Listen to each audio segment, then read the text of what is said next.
Здравствуйте, это «Атмосфера кино» и я ее ведущий Ринат Музафаров. В следующие несколько минут мы расскажем о главных новинках кинопроката, приведем мнение и обсудим последние новости индустрии. Будет атмосферно. Сегодня в программе «Атмосфера кино» мы расскажем о том, какой теплый прием уготован Мстителю с многолетним стажем Тору по возвращении в родной Асгард, и чем грозит этому божественному мирку неожиданное появление в нем старого доброго громилы Халка. Узнаем, чем отличается новая картина от своих предшественников, и расскажем о других новинках этой недели. Гром, молния и другие проявления бушующей стихии. Совсем не капризы изменчивой ноябрьской погоды, а яркие эпитеты, метафорично описывающие ситуации в очередях за последними билетами на свежий сольник Тора. С третьей попытки божественные таланты марвеловского супергероя смогли преодолеть пределы экранного пространства и породить настоящий ажиотаж в рядах массовой публики. Чем по факту примечателен новый фильм, узнаем из нашего следующего обзора. «Тор Рагнарёк» в объективе «Атмосферы кино». И мы объявляем месячник супергеройского кино открытым. Возглавляет авангард заслуженный мститель планеты Земля, скандинавский бог Тор со своим третьим по счету сольным фильмом. В последний раз громовержец давал жару на больших экранах, противодействуя в составе супергеройской команды высокотехнологичным армиям Альтрона. Внутри киновселенной Марвел с тех пор миновало целых 2 года и утекло немало воды. Много чего произошло с нашей последней встречи. Я лишился молота вчера буквально, это из свежих новостей.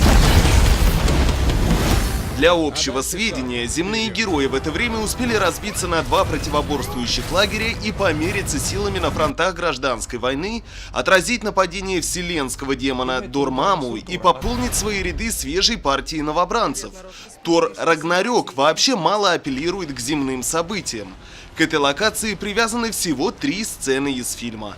Бог Грома переносит нас в другие красочные миры и предлагает конфликт противоборствующих сил совсем иного порядка. В этом фильме задача Тора — предотвратить конец света, Рагнарёк. Но без помощников Тору не справиться. В числе новых персонажей орк, парень с каменной кожей, огненный демон Суртур, волк Фернир и бравая афроамериканская валькирия в исполнении Тессы Томпсон. Я в вашей команде. Название есть? Название есть, Есть. Отомстители. Отомстители? Ведь это мое отмщение, твое отмщение и твое... Я пока не определился. Список антагонистов открывает Грандмастер, чей экранный образ блистательно воплотил Джефф Голдблюм, уже знакомой публике по Дню Независимости. Этот попсовый божок местного разлива заправляет гладиаторскими боями на планете Сакаар, которые и послужат ареной для эпичной битвы Тора и его зеленого коллеги Халка. А вот родной мир всего скандинавского пантеона богов Асгард придется спасать от злой богини Хелы в исполнении Кейт Бланшетт. Асгард мертв, но он возродится по моему образу. Я думала, ты будешь рад мне. Надо остановить ее здесь и сейчас, или нас ждет Рагнарёк, погибель всего. Так что я собираю войско. Присутствуют в картине и уже знакомые массовой публике персонажи, например, Доктор Стрэндж. Говоря, сцену с Бенедиктом Камбербэтчем снимали в декорациях сольного фильма о волшебнике перед тем, как их разобрать. Тор, в твоей жизни грядут перемены. Судьба жестоко обойдется с тобой, мой друг.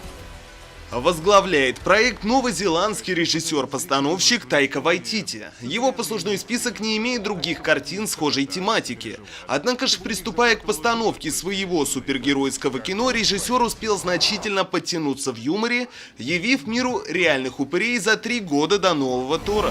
И мы с тобой подрались недавно. Я победил? Не, я легко тебя одолел. Быть того не может. Ну, я ж врать не стану.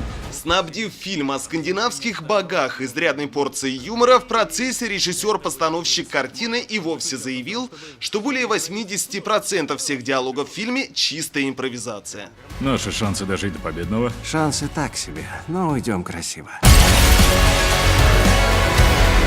Хочу подарить зрителям развлечение с изрядной инъекцией юмора. Так, чтобы они хохотали, сопереживали. Чтобы у них захватывало дух от происходящего на экране.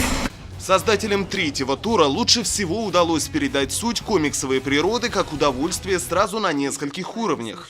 Яркая неоновая стилистика, унаследованная создателями картины от Стражей Галактики, и даже усугубленная до кислотных оттенков, оказалась новому Тору как никогда к лицу.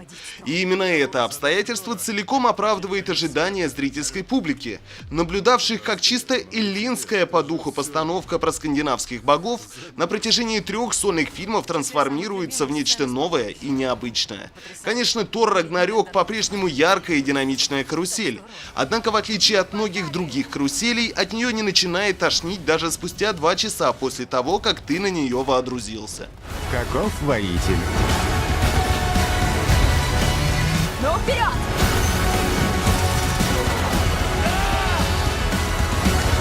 Я не королева и не чудовище. Я богиня смерти. Напомни, о чем ты повелевал? Резюмируя впечатление по шкале киномера, наградим триумфальное возвращение Тора следующими тезисами: К – культовое и искрометное, Н – напористое и О – оригинальное кино. А помните, как драматично смотрелась схватка лучших друзей супергероев в финале марвеловского блокбастера «Первый мститель. Противостояние»? Примечательно, что в аналогичной сцене Рагнарёка с участием Тора и Халка подобным трагизмом даже не пахнет. Создатели третьего сольника почти до предела завинтили краник драмы и пустили бурный поток юмора в залы кинотеатров. И, как показала практика, такой алгоритм действий был абсолютно оправдан. Переходим к другим новостям кино. Путешествие на одном из самых роскошных поездов Европы неожиданно превращается в одну из самых стильных и захватывающих загадок в истории. Пример о текущей неделе убийства в Восточном экспрессе рассказывает историю 13 пассажиров поезда, каждый из которых находится под подозрением. И только сыщик должен как можно быстрее разгадать головоломку, прежде чем преступник нанесет новый удар. Ждем свежую экранизацию культового детективного произведения Агаты Кристи уже в грядущий четверг, 9 ноября в кинотеатре «Атмосфера». Маленькие и добрые человечки-фиксики, способные предотвратить любую поломку, продолжают гостить на экранах кинотеатров. По сюжету фиксики находят способ перемещаться по электрическим проводам и теперь могут мгновенно починить любой прибор, где бы он ни находился. И все бы хорошо, если бы недоработанное изобретение не попало к озорнику Файеру. В руках маленького фиксика оно становится причиной больших проблем. Искры, взрывы, разрушения, взбесившаяся техника, город движется к катастрофе, а главное, само существование фиксиков находится на грани обнаружения. Кинотеатр «Атмосфера» приглашает юных зрителей и их родителей посетить волшебный сеанс.